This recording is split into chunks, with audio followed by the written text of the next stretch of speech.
হেমন্ত বিশ্ব শৰ্মা চৰকাৰৰ সময়ত এতিয়া অসমত শান্তি বিৰাজ কৰিছে, গুলি ফুটা নাই, বোম ফুটা নাই, প্ৰতিবাদ ধৰ্ণা এইবোৰ হোৱা নাই। ৰাইজে দেখা পাইছে, ৰাইজে দেখা পাই স্বতঃস্ফূৰ্তভাৱে ভাৰতীয় জনতা পাৰ্টীৰ পক্ষত ভোটদান কৰিব, এয়া বিশ্বাস। থাকিল কথা কেইদিনমান আগত গৌৰৱ গগৈ আহিছিলে তিতাবৰলৈ, তেওঁৰ পিতৃৰ সমষ্টি আছিল। এই সমষ্টিত আজি কংগ্ৰেছৰ বিধায়ক মানুহ হৈছে মাত্ৰ 500, যি হলত সভা হৈছিল, আৰু হয়তো মটৰচাইকেল লোৱা বাহিৰত থকা মানুহ 300। আমি পেণ্ডেলৱালাৰ লগত কথা পাতিলোঁ, আমি যি গাড়ীয়ে চকী আনিছিল এই গাড়ীৱালাৰ লগত আমি কথা পাতিলোঁ। সকলোৱে মত এটাই যে 750 বা 800 মানুহ হ'ব। মৰিনীত আহিছিলে, মৰিনীত মানুহে নাই। আজি এই কথাবোৰ যদি যোৰহাটত আহিছিলে 400মান মানুহ। সেইকাৰণে যোনে যি নকয়, খালি এটাই মানে গৌৰৱ গগৈ আজি প্ৰতিপন্ন কৰিলে তেওঁ যে হাৰিবলৈ গৈ আছে। আজি যেতিয়া সাংসদ তপন কুমাৰ গগৈ ডাঙৰীয়া গৌৰৱ গগৈ খুৰাকক সাক্ষাৎ কৰিলে, সাক্ষাৎ কৰি পেলাই আশীৰ্বাদ বুটলিব বিচাৰিলে জ্যেষ্ঠ এজন ৰাজনীতিবিদ হিচাপে আৰু বয়সত জ্যেষ্ঠ হিচাপে, ইয়াক লৈ পেলাই গৌৰৱ গগৈ ইমান খং উঠা কাৰণটো কি? খং কেতিয়া উঠে? যেতিয়া পৰাজয় স্বীকাৰ কৰে, যেতিয়া জানে যে মই হাৰিম, তেতিয়াহে তেওঁৰ মনত ভাৱ আহিব যে নায়ত্ব এনেকৈ খং উঠে। এইটো খং উঠিব গৌৰৱ গগৈ কি আছে?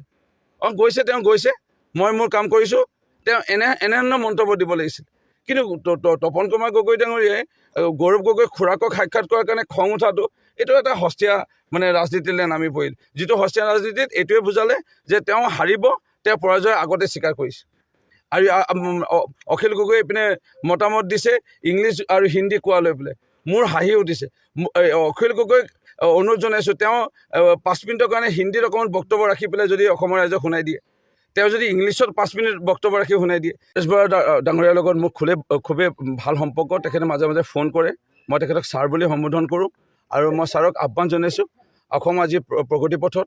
আপুনিও দেখা পাইছে নিশ্চয়, প্ৰত্যেক দিনা আপুনিও অসমৰ নিউজ চেনেল আপুনি চাই, আমি জানো।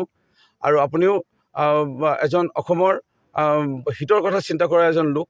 আজি সংগ্ৰাম বহুত হ'ল, আপুনি কৰিলে কষ্ট, কিন্তু আজিৰ তাৰিখত মই এইটোৱে আহ্বান জনাম ছাৰক যে আপুনি পাৰিলে অসমৰ উন্নয়নৰ স্বাৰ্থত, অসমৰ ভৱিষ্যত প্ৰজন্মৰ ভালৰ স্বাৰ্থত আপুনি আহি পেলাই মূলসুঁতিলৈ আহক, শান্তি আলোচনালৈ আহক আৰু শান্তি আলোচনাৰ লগত মিলিত হওক। সেয়া আপোনাক কঠোৰভাৱে হাত জোৰি আহ্বান জনালোঁ। কেইদিনমান আগলৈকে অকণমান দুৰ্বল যেন অনুভৱ কৰিছিলোঁ কেইটামান লোকসভা সমষ্টিত, কিন্তু আজিৰ তাৰিখত আমি 13খনমান জয় হ'ম, সেয়া নিশ্চিত। আৰু থাকিল কথা সৰ্বানন্দ সোণোৱাল ডাঙৰীয়া যোৱাকালি শ্ৰমিক নেতা, অসম চাহ মজদুৰ সংঘৰ সভাপতি আৰু লগতে প্ৰাক্তন কেন্দ্ৰীয় মন্ত্ৰী পৱন সিং খাটোৱাল ডাঙৰীয়াই যি মত পোষণ কৰিলে, এক প্ৰকাৰৰ ভাৰতীয় জনতা পাৰ্টীৰ চৰকাৰ হ'ব। আৰু ভাৰতীয় জনতা পাৰ্টীৰ চৰকাৰ হোৱাৰ লগে লগে চাহ শ্ৰমিকৰ সমস্যা আৰু যি অকণমান কম বেছি পৰিমাণে আছে সেইখিনি সমাধান কৰিব লাগে। ইতিমধ্যে তেনে মন্তব্য আগবঢ়াই দিয়ে। তেখেতে এজন জ্যেষ্ঠ ৰাজনীতিবিদ। তেখেতে আৰু ভৱিষ্যতবাণী দিয়াৰ পিছত নিয়োজিত গগৈ নিৰ্বাচনী যি মনোনয়ন দিছিল বা দিব গৈ আছে চাগে, এইটো প্ৰত্যাহাৰ কৰাটোৱে ভাল। আৰু মইতো এইটোৱে কওঁ যে গৌৰৱ গগৈ পাৰিলে এতিয়াও সময় আছে। মই আহ্বান জনাইছোঁ শুভ চিন্তক হিচাপে তেখেতৰ পাৰিলে নিৰ্বাচনী মানে মনোনয়ন নিদি প্ৰত্যাহাৰ কৰি পেলাই মানে তেখেতে হৰাৰ যিটো মানে বেদনা পাব আৰু তেখেতৰ ৰাজনীতি শেষ হৈ যাব এইবাৰ। আৰু ভৱিষ্যতে ক'তো তেখেতে সাংসদ বাদ দিয়ক, তেখেতে বিধায়ক বাদ দিয়ক, হয়তো জিলা পৰিষদ বাদ দিয়ক, পঞ্চায়তৰ সভাপতিও জিকিব নোৱাৰিব মানে গৌৰৱ গগৈ। সেইকাৰণে গৌৰৱ গগৈ পাৰিলে মনোনয়ন নিদিয়ে।